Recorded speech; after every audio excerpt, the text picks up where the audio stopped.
Throughout history, some humans have been so rare that they've been kept in complete isolation. From the Sentinelese tribe shooting arrows at helicopters to the man of the hole surviving alone for years. This tribe was probably killed by rangers in 95, 96 when he was found. And Ishi, the last Yahi. He is as strange as a visitor from another world. He is a savage of the most primitive kind. These extraordinary cases reveal a side of humanity we rarely see, beginning with the Sentinelese tribe.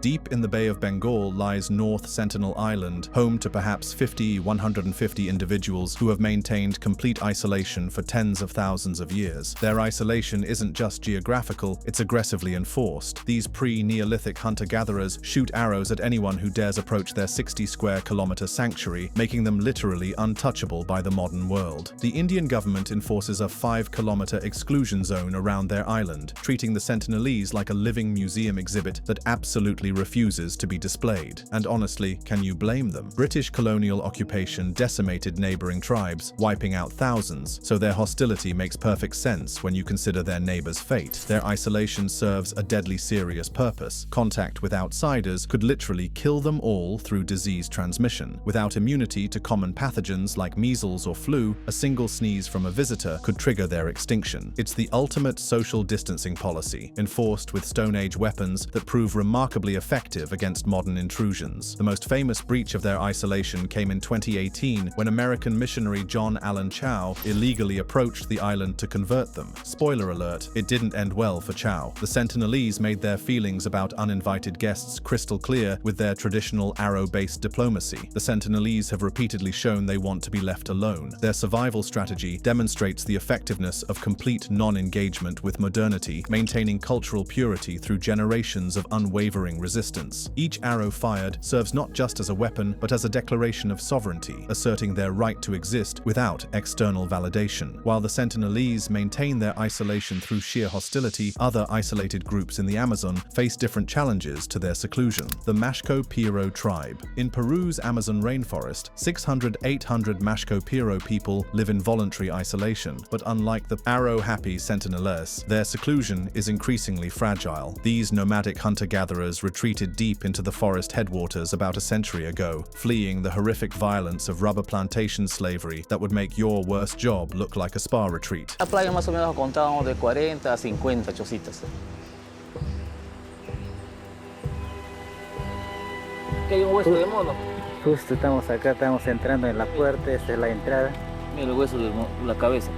Their isolation strategy involves constant movement across the Madre de Dios, Ucayali, and Cusco regions, living like forest ghosts who occasionally materialize near settlements when they need bananas or machetes. They communicate with outsiders using a Yain dialect, though their conversations tend to be brief and tense. Imagine trying to negotiate with someone while both of you are holding weapons. The Mashco Piro use whistles that mimic tinamou birds to warn others of their presence, essentially running their own early warning system. They also leave no trespassing signs made from crossed branches, nature's version of a security system that doesn't require batteries or monthly subscriptions. Their isolation faces modern threats that Stone Age arrows can't solve. Over 300,000 hectares of Mashco Piro territory are under logging concessions, with companies building over 1,000 kilometers of logging roads since 2020. In August 2024, the Mashco Piro killed at least 2 loggers in a confrontation near the San Juan Ravine, proving that chainsaws and traditional bows don't mix well. Peru established the Madre de Dios Territorial Reserve in 2002 to protect part of their territory, though only 34% of their ancestral land enjoys protection. The rest remains vulnerable to extraction industries that view isolated indigenous people as inconvenient obstacles to profit rather than sovereign communities with rights. Their sophisticated communication systems and territorial markers reveal a complex society that has adapted isolation strategies to survive modern encroachment. The Mashco Piro represent a middle ground between complete isolation and forced integration, maintaining cultural autonomy while engaging selectively with the outside world. But some isolation stories don't involve entire tribes. Sometimes it's just one person, completely alone, representing the final chapter of their people's existence, the man of the hole. For approximately 30 years, one unnamed indigenous man lived entirely alone in Brazil's Tanaru indigenous territory, earning the nickname Man of the Hole for his mysterious habit of digging deep pits in every shelter he built. His isolation wasn't a choice, it was survival after his entire tribe was massacred by Brazilian ranchers and illegal miners between the 1970s and 1990s. His tribe was probably killed by rangers in 95, 96 when he was found. FUNAI, Brazil's indigenous affairs agency, discovered bulldozed remains of his village in 1996, confirming the genocide that left him as the sole survivor. They established an 80-square-kilometer exclusion zone around his territory, essentially creating a one-person reservation. Imagine being so rare that an entire government agency exists, partly to make sure you can stay alone. His isolation was methodical and deliberate. He built over 50 straw huts across his territory, each containing a single deep hole, moving frequently to avoid detection or follow resources. These holes, his signature feature, remain mysterious. Were they for trapping animals, hiding from threats, spiritual purposes? We'll never know, and that's somehow fitting for someone who spent decades avoiding all human contact, maintaining secrets even in death. The Man of the Hole actively resisted interaction, firing arrows at approaching outsiders and digging pitfall traps with sharpened sticks. In 2009, armed ranchers attacked him, firing shots near his hut, but he survived unharmed. FUNAI found cartridge shells and increased monitoring because apparently some people think the appropriate response to finding the last member of a genocided tribe is to shoot at him. He died in July 2022, found by FUNAI agent Altair Jose Algaya in a hammock adorned with macaw feathers, suggesting he prepared for death with ritual significance. His death marked the complete extinction of his tribe, a genocide finally completed by time itself. While the Man of the Hole's isolation ended with extinction, other rare individuals have survived their solitude to tell extraordinary tales. Ishi, the last Yahi. Ishi emerged from 40 years of hiding in Northern California's canyons on August 29, 1911, starving and desperate near a slaughterhouse in Oroville. He was the last known member of the Yahi tribe, decimated during California's systematic genocide that followed the gold rush. His isolation began as a child during the 1865 Three Knolls Massacre, where settlers killed approximately 40 Yahi, including men, women, and children. For decades, Ishi and a tiny group of survivors hid in the rugged Mill Creek and Deer Creek canyons, avoiding the settlers who had placed bounties on indigenous scalps, 50 cents per scalp, $5 per head. By 1908, surveyors raided their camp, stealing tools and furs. The others died by 1911, likely from drowning or illness, leaving Ishi alone for 3 years before starvation and forest fires drove him into the modern world. He is the last surviving member of the Deer Creek tribe, long believed to be extinct. His feet were almost as wide as they were long, showing plainly that he had never worn either moccasins or shoes. He speaks in an unknown He tongue. is as strange as a visitor from another He world. is a savage of the most primitive kind. Ishi's emergence made headlines as the discovery of a wild man, though his inability to speak English or local indigenous languages initially baffled authorities. Anthropologists Alfred Kroeber and Thomas Waterman identified him as Yahi and arranged his transfer to the University of California's museum in San Francisco, where he became both a living exhibit and a cultural preservationist. His arrival sparked public fascination with primitive humanity while exposing the brutal reality of California's genocide. At the museum, Ishi demonstrated flint knapping, archery, and firemaking, sharing Yahi traditions with researchers while working as a janitor. He formed friendships with his hosts and even enjoyed San Francisco's cable cars and ferries. However, lacking immunity to common diseases, Ishi frequently suffered illnesses and died of tuberculosis on March 25,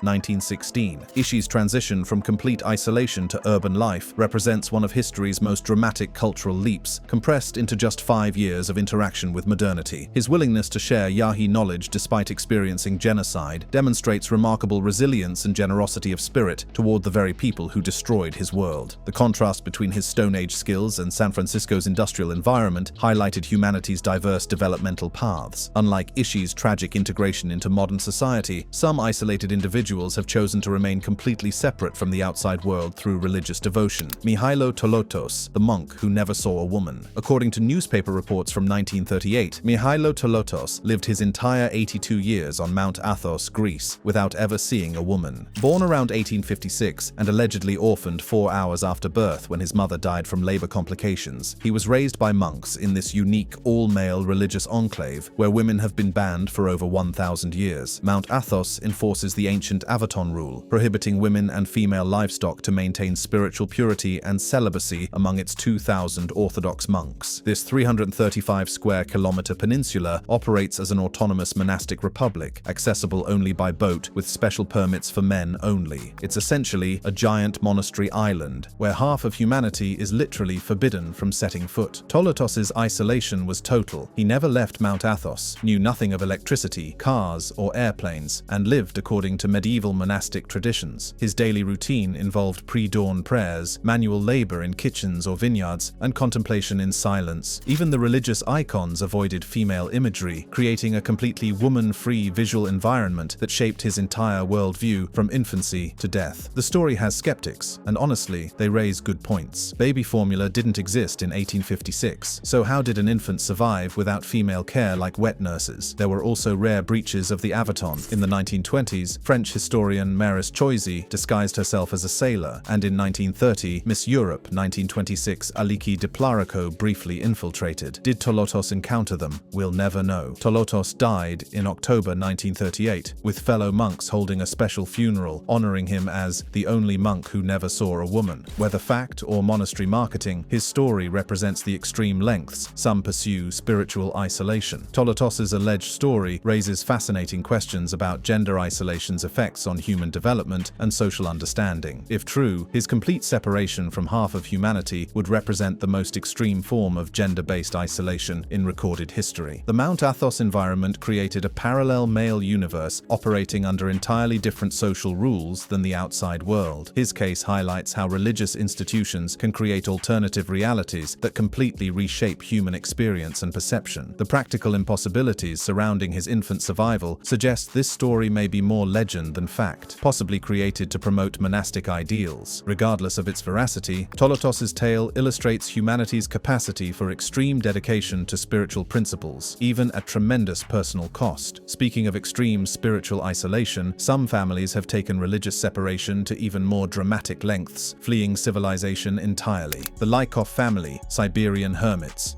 In 1936, a Russian family of Old Believers fled into the Siberian taiga to escape religious persecution, beginning a 42-year isolation so complete they remained unaware of World War II, the moon landing, or Stalin's death. The Lykovs, Patriarch Karp, his wife Akulina, and their children settled 250 kilometers from the nearest settlement in the Abakan Range, 6,000 feet above sea level, where winter arrives in September and snow lingers into May. Their isolation began when Karp witnessed his brother's murder by Soviet authorities in 1936, prompting the family's desperate escape eastward into one of Earth's most unforgiving environments. They carried minimal possessions: metal pots, seeds, a spinning wheel, and a loom. Two children, Dmitry and Agafia, were born in the wilderness and knew no other humans until 1978, living their entire childhood in complete separation from modern civilization. The family survived in a single-room log hut, growing potatoes and rye while foraging berries and pine nuts. When their metal tools wore out, they crafted replacements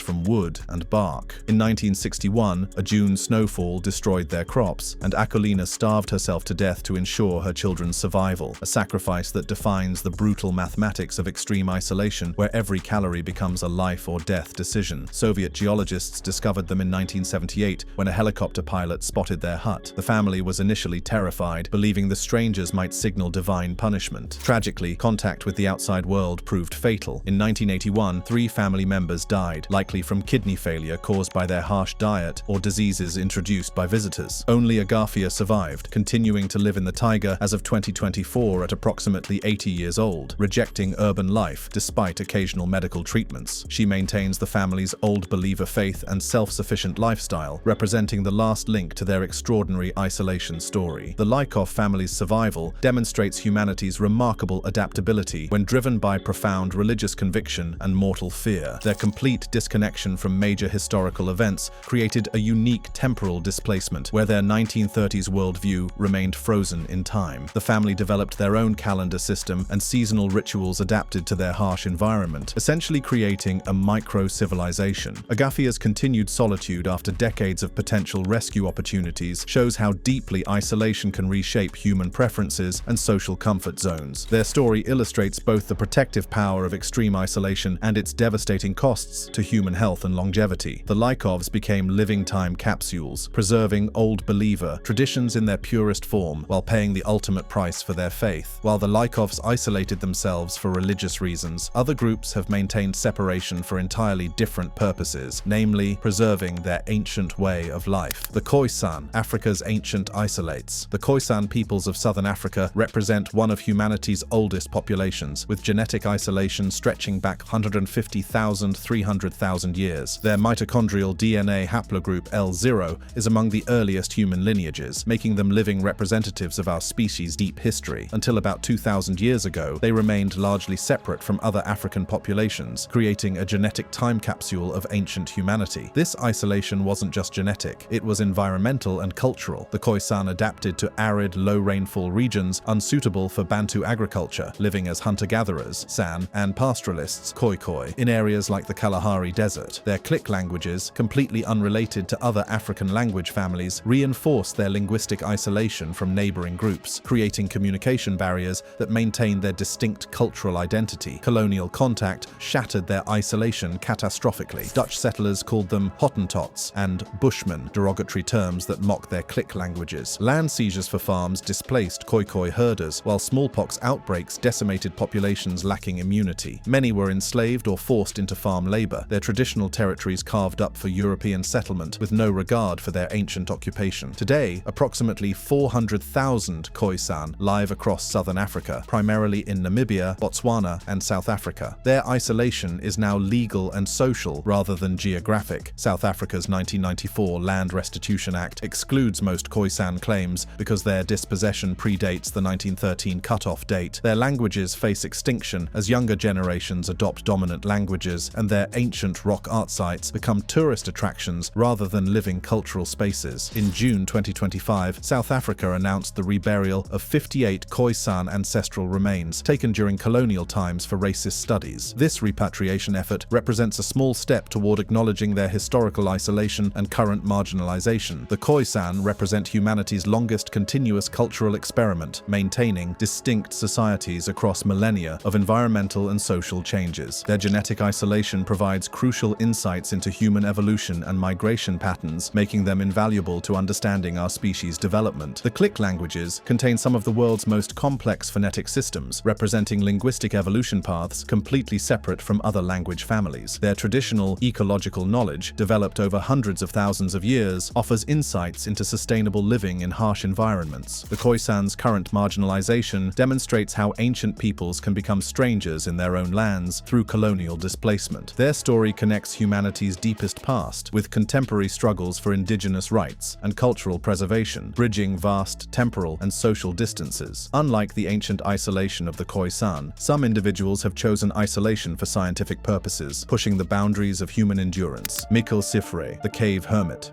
French geologist Michel Siffre voluntarily isolated himself in caves for months at a time, conducting groundbreaking chronobiology experiments that revealed how humans perceive time without external cues. His isolation wasn't forced by persecution or cultural tradition, it was self-imposed scientific martyrdom that came with a devastating personal cost. In 1962, at age 23, Siffre spent 63 days in Scarrison Cave, 430 feet underground, living without clocks, sunlight, or human contact. The cave's sub-freezing temperatures and high humidity created miserable conditions, but his discoveries were revolutionary. When he emerged, believing it was August 20th, the actual date was September 14th. His internal clock had completely detached from reality, proving humans possess an innate biological timekeeper. His most famous experiment came in 1972, when Siffre spent 180 days in Midnight Cave, Texas, 440 feet underground. Funded by NASA at a cost of $100,000, the experiment revealed that his body shifted to a 48-hour cycle with 36 hours awake and 12 hours asleep, but the psychological toll was severe: hallucinations, paranoia, short-term memory loss, and suicidal thoughts after his record player broke and mildew destroyed his materials. The debt from this experiment led to his divorce, proving that scientific sacrifice extends beyond the laboratory. Siffre's final cave experiment came in 1999 to 2000, when at age 60, he spent 60 days in Clamus Cave, France, studying aging's effect on time perception. He celebrated celebrated the Millennium Underground but missed the actual date by 3 days. He died in 2024 at age 85, suffering lasting memory issues and sleep disturbances from his experiments. Sifra's pioneering work laid the foundation for modern understanding of human circadian rhythms and their crucial role in physical and mental health. His experiments directly influenced NASA's astronaut training programs and submarine crew scheduling to optimize performance in environments without natural time cues. The personal cost of his research, lasting cognitive damage and social isolation, illustrates the extreme lengths some scientists pursue to advance human knowledge. His work predated modern ethical guidelines for human experimentation, representing a more reckless era of scientific self-sacrifice. Sifra's cave experiments revealed fundamental truths about human biology while demonstrating isolation's devastating effects on mental stability. His legacy continues in sleep research, space exploration, and understanding how modern artificial lighting disrupts natural biological rhythms, making his suffering scientifically meaningful across decades. While Sifra chose isolation for science, other communities have embraced separation for religious and cultural reasons that continue today. The Amish, voluntary cultural isolation. The Amish maintain deliberate cultural isolation within modern society, with approximately 411,060 members as of 2025, living primarily in Pennsylvania, Ohio, and Indiana. Their isolation isn't geographic, like uncontacted tribes. It's ideological, creating a parallel society that rejects most modern technology while surrounded by the very world they're avoiding. For the most part, I really have a lot to be thankful for. I feel happy. I might not always look that way. You look super happy, though. You look really happy. I have people telling me how I should live. I'm like, yeah, you can tell me all you want.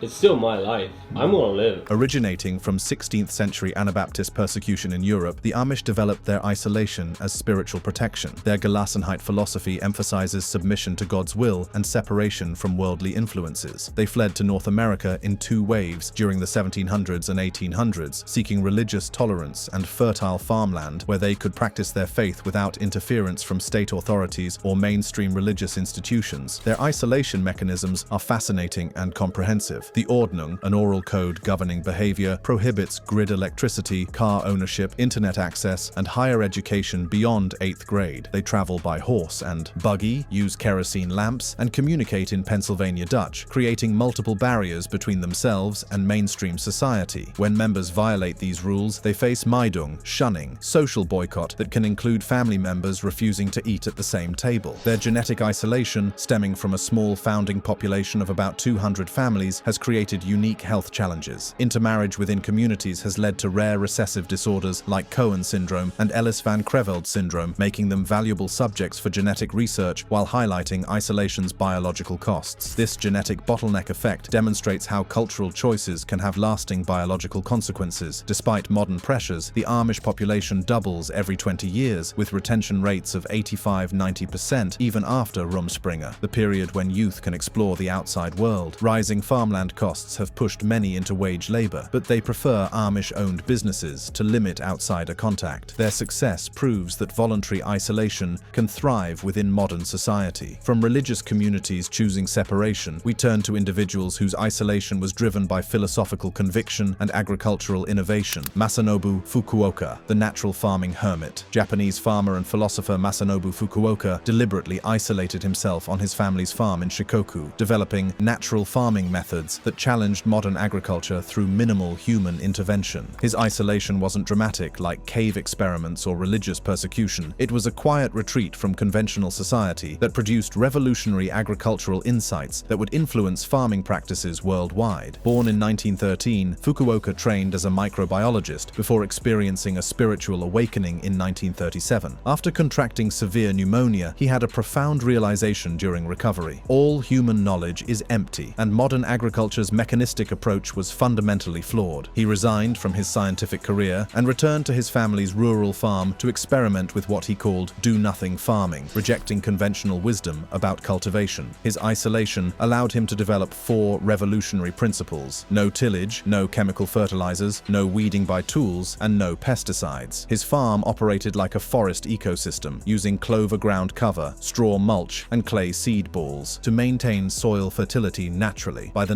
1980s, his methods produced 90 tons of citrus annually, rivaling Japan's most productive conventional farms without chemicals or heavy machinery, proving that less intervention could yield more. Fukuoka's 1975 book, The One Straw Revolution, became a global bestseller, translated into over 20 languages and selling more than 1 million copies. From 1979, he traveled internationally, promoting natural farming while maintaining his philosophical distance from industrial society. His clay seed ball technique is now used globally in guerrilla gardening and desert revegetation projects, spreading his isolated insights across continents. He died in 2008 at age 95, but his influence continues through organic and permaculture movements worldwide. His isolation on a small Japanese farm produced ideas that challenged global agricultural practices, proving that sometimes the most radical innovations come from stepping away from conventional wisdom. These stories of rare humans in isolation reveal profound truths about human resilience, cultural preservation, and the price of maintaining distinct identities in our interconnected world. Fukuoka's isolation represented a philosophical rebellion against industrialization's mechanistic worldview, proposing that human intervention often creates more problems than it solves. His natural farming methods demonstrated that complex ecosystems function better with minimal disturbance, principles now applied in conservation biology and sustainable agriculture worldwide. The global adoption of his techniques proves that ideas developed in isolation can have universal relevance when they align with natural principles. Fukuoka's rejection of scientific credentials in favor of direct observation challenged academic authority and promoted experiential learning over theoretical knowledge. His influence on environmental movements demonstrates how individual isolation can generate collective action when ideas resonate with broader cultural needs. His life exemplified the possibility of living simply while thinking deeply, creating lasting change through patient observation rather than forceful intervention, inspiring generations of farmers and environmentalists to question conventional practices. Thank you for watching. I hope this was as interesting as it was much of an eye-opener. For more of such content, click on the card showing on the screen.